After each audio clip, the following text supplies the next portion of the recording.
আসসালামু আলাইকুম। একটা ইন্টারেস্টিং খবর। সবসময় ক্ষমতাসীনরা অভিযোগ করত যে বিরোধী দল গুজব ছড়ায়, অপপ্রচার করে আর তারা সঠিক তথ্য উপস্থাপন করে। কিন্তু বিষয়টা যে ঠিক না সেটা প্রমাণ করলো ফেসবুক। এখন দেখেন যে এই খবরটা প্রকাশ হয়েছে, তাতে দেখা যাচ্ছে যে বিরোধীদের সম্পর্কে বিভ্রান্তকর তথ্য ছড়ানোর দায়ে 50টি ফেসবুক অ্যাকাউন্ট ও 98টি পেজ বন্ধ করে দিয়েছে মেটা, অর্থাৎ ফেসবুক কর্তৃপক্ষ। তাহলে এতগুলো পেজ এবং এতগুলো অ্যাকাউন্ট, ফেসবুক অ্যাকাউন্ট থেকে অপপ্রচার চালানো হতো ক্রমাগতভাবে, তাহলে কি প্রমাণ হয়? এটা তো এমন না যে কোনো ব্যক্তি বিশেষ কেউ বন্ধ করছে, এটা একেবারে ফেসবুক কর্তৃপক্ষ তারা যাচাই বাছাই করে পরীক্ষা নিরীক্ষা করে বন্ধ করেছে।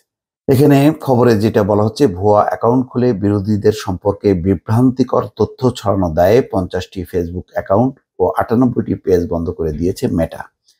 এসব অ্যাকাউন্ট থেকে আওয়ামী লীগের প্রতিপক্ষ বিএনপি এবং দলটির নেতাকর্মীদের বিরুদ্ধে বিভ্রান্তিকর তথ্য ছড়ানো হতো।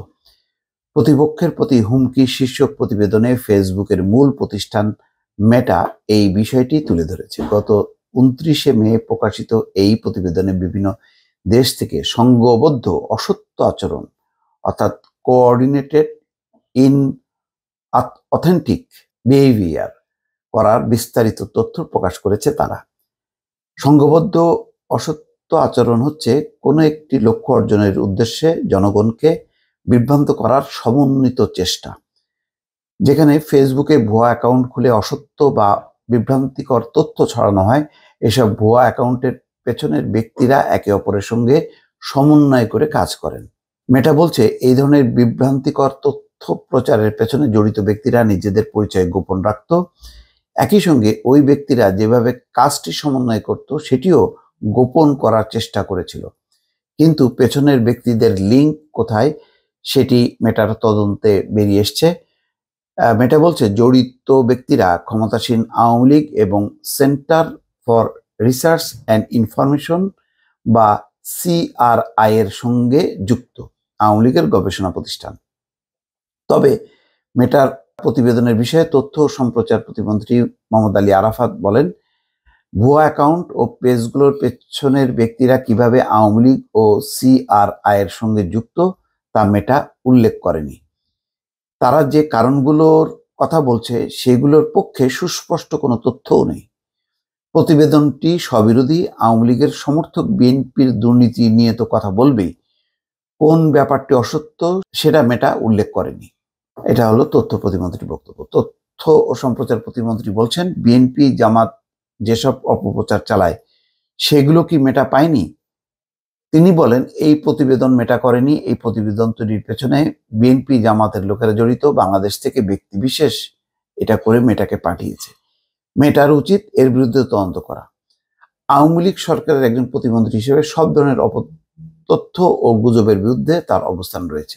মেটা বলছে, এই নেটওয়ার্ক বাংলা ও ইংরেজিতে পোস্ট দিত সংবাদ, সাম্প্রতিক ঘটনা, নির্বাচন, বিএনপির সমালোচনা, বিএনপির দুর্নীতির অভিযোগ, নির্বাচন পূর্ব সহিংসতায় বিএনপির ভূমিকার পাশাপাশি বর্তমান সরকারের পক্ষে মন্তব্য সহ পোস্ট করা হতো। চলতি বছরের প্রথম প্রান্তিকের জন্য করা ওই প্রতিবেদনে বলা হয়েছে, সংঘবদ্ধ অসত্য আচরণ করায় মেটার নীতি লঙ্ঘনের দায়ে বাংলাদেশ থেকে 50টি ফেসবুক অ্যাকাউন্ট ও 98টি পেজ সরানো হয়েছে। এই সংঘবদ্ধ নেটওয়ার্ক বাংলাদেশ থেকে তৈরি এবং স্থানীয় মানুষদের লক্ষ্য করে প্রচার করা হচ্ছিল। এদের ফলোয়ার ছিল 34 লাখের বেশি। প্রচার চালানোর জন্য তারা ফেসবুকে বিজ্ঞাপনও দিত। মেটা বলছে, এই ধরনের কার্যকলাপের পেছনে থাকা ব্যক্তিরা ভুয়া অ্যাকাউন্ট ব্যবহার করত, যার মধ্যে কিছু অ্যাকাউন্ট বা পেজ মেটার স্বয়ংক্রিয় পদ্ধতির মাধ্যমে শনাক্ত হয় এবং তা নিষ্ক্রিয় করা হয়। এর মধ্যে বিএনপির নাম ব্যবহার করেও কিছু পেজ তৈরি করা হয়েছিল। এসব পেজ থেকে বিএনপি বিরোধী পোস্ট দেওয়া হতো।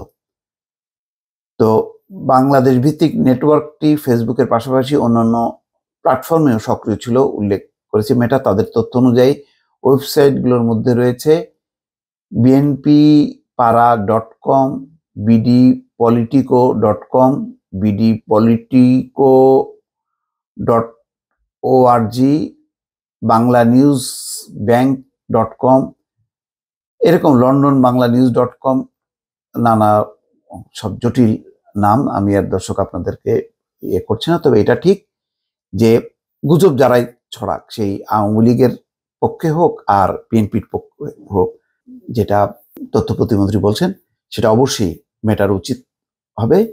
যে গুজব বা অপতথ্য, অসত্য তথ্য যারা প্রচার করছে রাজনৈতিক উদ্দেশ্য হাসিলের জন্য, সেগুলি বন্ধ হওয়া উচিত। দর্শক ভালো থাকবেন, আল্লাহ হাফেজ।